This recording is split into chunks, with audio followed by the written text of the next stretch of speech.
پہلے تو میں نے مسلمانوں کے اخلاق سنے تھے، اب تو میں نے دیکھ بھی لیے. پر یہ بتا جب 12,000 آیا تھا جان کیوں نہیں چھڑائی؟ تو حضرت چارہ کاٹتے کاٹتے رو پڑے. فرمانے لگے تو نہیں نہ جانتا یہ بیٹیاں سانجھی ہوتی ہیں، پتہ نہیں نا. میرے رسول پاک نے تو حاتم تائی کی بیٹی کے سر پہ کپڑا رکھ کے کہا تھا بیٹیاں برابر ہوتی ہیں. تو یہ نہیں پتا جب اس کی 6 بیٹیوں کی شادی ہوئی ہے میرے اندر روحانیت کتنی بڑی ہے. فرمایا پھر 12,000 آیا ہے تو 2-4 بچیاں پھر گئی ہیں.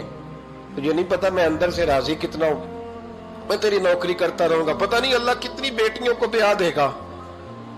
اتنا رویا وہ عیسائی کے پیروں میں بیٹھ گیا، کہنے لگا بابا میں نے تیری مخالفت کی ہے پر تیرے قریب آ کے پتہ چلا ہے کہ تو بہت اونچے اخلاق کا مالک ہے، اور اگر تیرا یہ مقام ہے تو تجھے اخلاق سکھانے والے محمد عربی کی شان کتنی ہوگی. ظالم کی بولیے جاتے نہیں لوگ جھوٹے گواہ بن کے. وکیل صاحب کو نہیں پتا ہوتا کہ یہ بندہ مجرم ہے جو میرے پاس آیا. کیا مجرموں کے وکیل نہیں ہوتے؟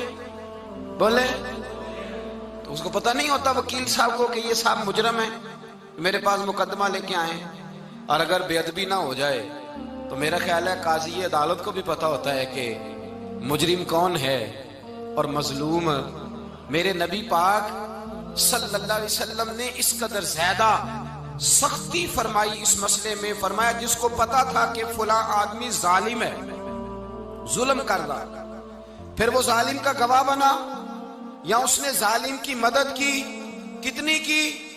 شارحین لکھتے ہیں چاہے اس نے ایک جملہ بول کے کی، چاہے ایک، سارے بولیے، چاہے ایک غریب کو اس نے ظلم کیا تو کہتے ہیں علاج یہ سی، چاہے ایک جملہ بول کے کی. شارحین اس حدیث کی شرح میں لکھتے ہیں ایک جملہ بول کے چاہے مدد کی. جس بندے نے کسی ظالم کی مدد کی کسی مقدمے میں یا کسی صورت میں اور اسے پتا تھا یہ ظالم ہے، میرے نبی پاک صلی اللہ تعالی علیہ وسلم فرماتے ہیں اگر اس نے مدد کی، ابھی ظالم کی بات نہیں ہو رہی، ظالم کے مددگار کی بات ہو رہی، اگر کسی نے ظالم کی مدد کی تو حضور فرماتے ہیں خدا بھی اس سے بری و ذمہ ہے، رسول بھی اس سے بری و ذمہ ہے. سنبھال کے رکھے اپنی نمازیں، قربانیاں، حج، زکوٰۃ سنبھال کے رکھے. اگر ظالموں کا مددگار ہے، الیکشن آ لینے دے، آپ کو نظر آ جائے گا کون کون ظالموں کا مددگار ہے، نظر آ جائے گا. اپنی جیب سے لوگ پیسے دے کے ظالموں کی مدد کریں گے، ان کے فلیکس چھپوائیں گے، بورڈ لگوائیں گے، جیبوں سے پیسے دے کے. ہم نے خود آگ لگائی ہے چمن میں اپنے، بے سبب گردشی ایام کو الزام نہ دو. ہم نے خود نور کا ظلمت سے کیا ہے سودا، کر کے توہین سحر شام کو الزام نہ دو. ظالموں کے مددگار میدان میں آ گئے. یہ چھوٹا لفظ نہیں، میرے حبیب پاک صلی اللہ علیہ وسلم نے فرمایا جو ظالم کا مددگار ہے سن لے جو سجن کے ساتھ کچہری جاتا ہے، وہ یاد رکھے جو دوست کا گواہ بنتا ہے، وہ یاد رکھے جو کہتا ہے میں مانگی گیا تھا، مجھے بلایا گیا تھا قبضہ چھڑانے کے لیے کسی غریب بیوہ کی جائیداد پہ، وہ سن لے تو مدد کر کے نہیں آیا، تو خدا کے ذمے سے نکل گیا ہے. رسول پاک نے فرمایا تیرا میرا تعلق ختم ہو گیا، تو ظالم کا مددگار ہو گیا. پھر تو کہتا میں بے چین ہوں، میں بے قرار ہوں، میں آزمائش کا شکار ہوں. پلٹ کے دیکھ تو صحیح تیرا گناہ کتنا بڑا ہے. میرے نبی پاک صلی اللہ علیہ وسلم کا ایک اور فرمان سن لیں، ابن ماجہ ابو داؤد میں موجود ہے. اس حدیث کو آپ نے یاد کر لینا ہے. کر لیں گے انشاءاللہ؟ سارے کہیے انشاءاللہ کر لیں گے یاد. حضور صلی اللہ علیہ وسلم نے فرمایا اگر تو ظالم کی مدد کرے گا نا، یہ لفظ دل کی تختی پہ لکھ لینا، یہ مکافات عمل ہے، مکافات عمل دنیا، ادھر کرو گے تو ادھر بھرو گے. فرمایا اگر تو کسی ظالم کی مدد کرے گا، سن لے حضور کا فرمان ہے، اگر تو ابن ماجہ ابو داؤد سیاہ میں موجود ہے، فرمایا اگر تو کسی ظالم کی مدد کرے گا تو رب تعالیٰ مرنے سے پہلے تیرے اوپر بھی ظالم کو مسلط کر دے گا. تیرے اوپر بھی ایک دفعہ ظلم ضرور ہوگا اگر تو ظالم کی، وہ کسی صورت میں بھی ہو سکتا ہے، کسی صورت میں بھی تیرا بیٹا ہی اٹھ کے ظلم کر دے گا، تو الجھ جائے گا، کسی نہ کسی جگہ تیرے لیے تباہی کا سامان ہوگا، تیرے اوپر ظلم ہوگا، اس لیے کہ تو ظالموں کا مددگار ہے. چاہیے یہ تھا کہ تو مظلوم کی مدد کرتا، انسانی ایمانی یقین کا فریضہ سر انجام دیتا، تو ظالموں کا مددگار ہو گیا. ٹٹول کے دیکھ لیں، رزلٹ نکال کے دیکھ لیں، ہمارے زمانے میں ظالموں کے مددگار زیادہ ہیں. اتنی لمبی زبانیں نکال کے ظالموں کی مدد کرتے ہیں. بڑے بڑے کالم نویس اللہ نے انہیں قدرت دی لکھنے کی، تو اپنا قلم ظالموں کی مدد میں خرچ کرتے ہیں۔ وہ لوگ جن کو اللہ تبارک و تعالیٰ نے قدرت دی، ہمت دی، طاقت دی، کچھ لوگ ان کے حلقہ احباب میں، وہ اپنے لوگوں کو استعمال کر کے ظالموں کی مدد کرتے ہیں، ظالموں کی مدد کرتے ہیں۔ میرے نبی کریم سید عالم نور مجسم صلی اللہ علیہ وسلم نے فرمایا، اگر تو نے ظالم کی مدد کی تو جب تک تو توبہ نہیں کرے گا رب تجھ سے ناراض ہی رہے گا۔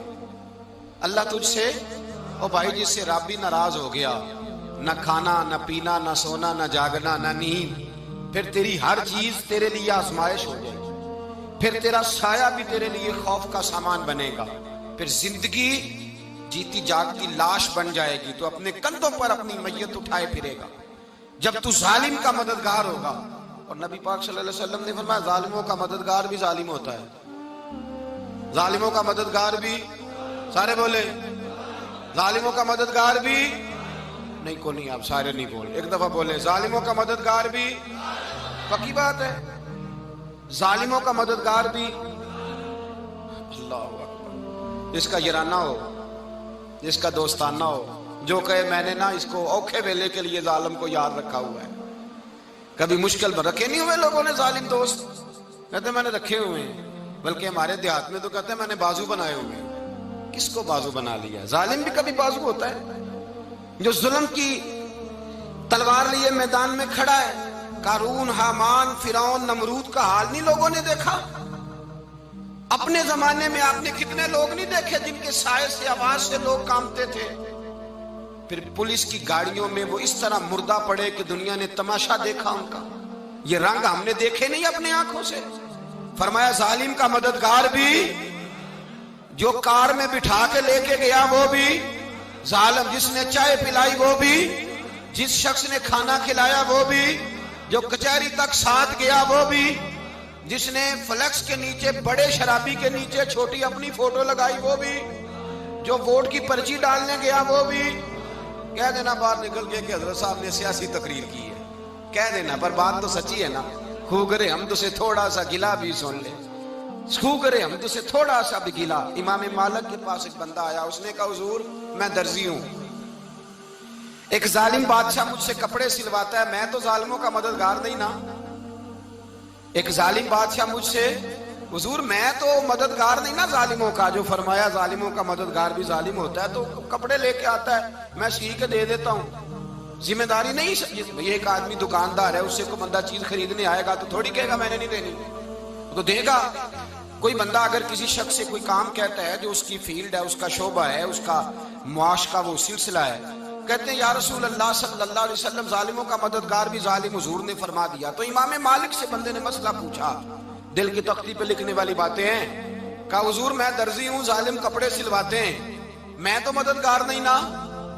امام صاحب کہنے لگے نہیں، مددگار تو وہ ہوگا جو تجھے سوئی دھاگا فراہم کرے گا، تو پورے کپڑے سی کے دیتا ہے، تو خود بہت بڑا ظالم ہے، تو پورے سوٹ سی کے دیتا ہے، تو بہت بڑا ظالم خود ہے۔ مددگار تو وہ ہوگا جو تجھے دھاگا دے گا، جو تجھے بٹن دے گا، جو تجھے نلکی دے گا۔ جو ظالم سے اتنی نفرت ظلم کر کے بندہ ہے، یہاں تو ہمارے زمانے میں ہیرو بن جاتے ہیں لوگ، ظالم ہیرو ہے، لوگ اس سے ڈرتے پھرتے ہیں، گھومتے پھرتے ہیں، اور بہت سارے کم مزاج لوگ اس کے پیچھے ہاتھ باندھ کے پھرتے ہیں۔ ظالموں کی مدد کرنا، ظالموں کے ساتھ رہنا، یہ ظلم ہے، ظلم، یہ زیادتی ہے۔ میرے نبی پاک صلی اللہ تعالی علیہ وآلہ وسلم نے ارشاد فرمایا، یاد رکھو رب فرماتا ہے میں مظلوم کی مدد ضرور کروں گا، چاہے جلدی کروں چاہے دیر سے کروں، میں مظلوم کی مدد۔ اور حضور صلی اللہ علیہ وسلم نے فرمایا ہے، حضرت معاذ بن جبل کہتے ہیں حضور نے مجھے یمن کا گورنر بنایا، جب میں جانے لگا نا تو حضور نے بڑی نصیحتیں کی، بخاری میں موجود ہے، فرماتے ہیں جب میں پلٹنے لگا تو میرے رسول نے فرمایا معاذ ایک منٹ ٹھہر جا، ایک بات میری یاد رکھنا، اس کو نہ بھولنا۔ کہا حضور کیا؟ فرمایا دیکھنا کسی پہ ظلم نہ کر بیٹھنا، کہیں تجھ سے زیادتی نہ ہو جائے۔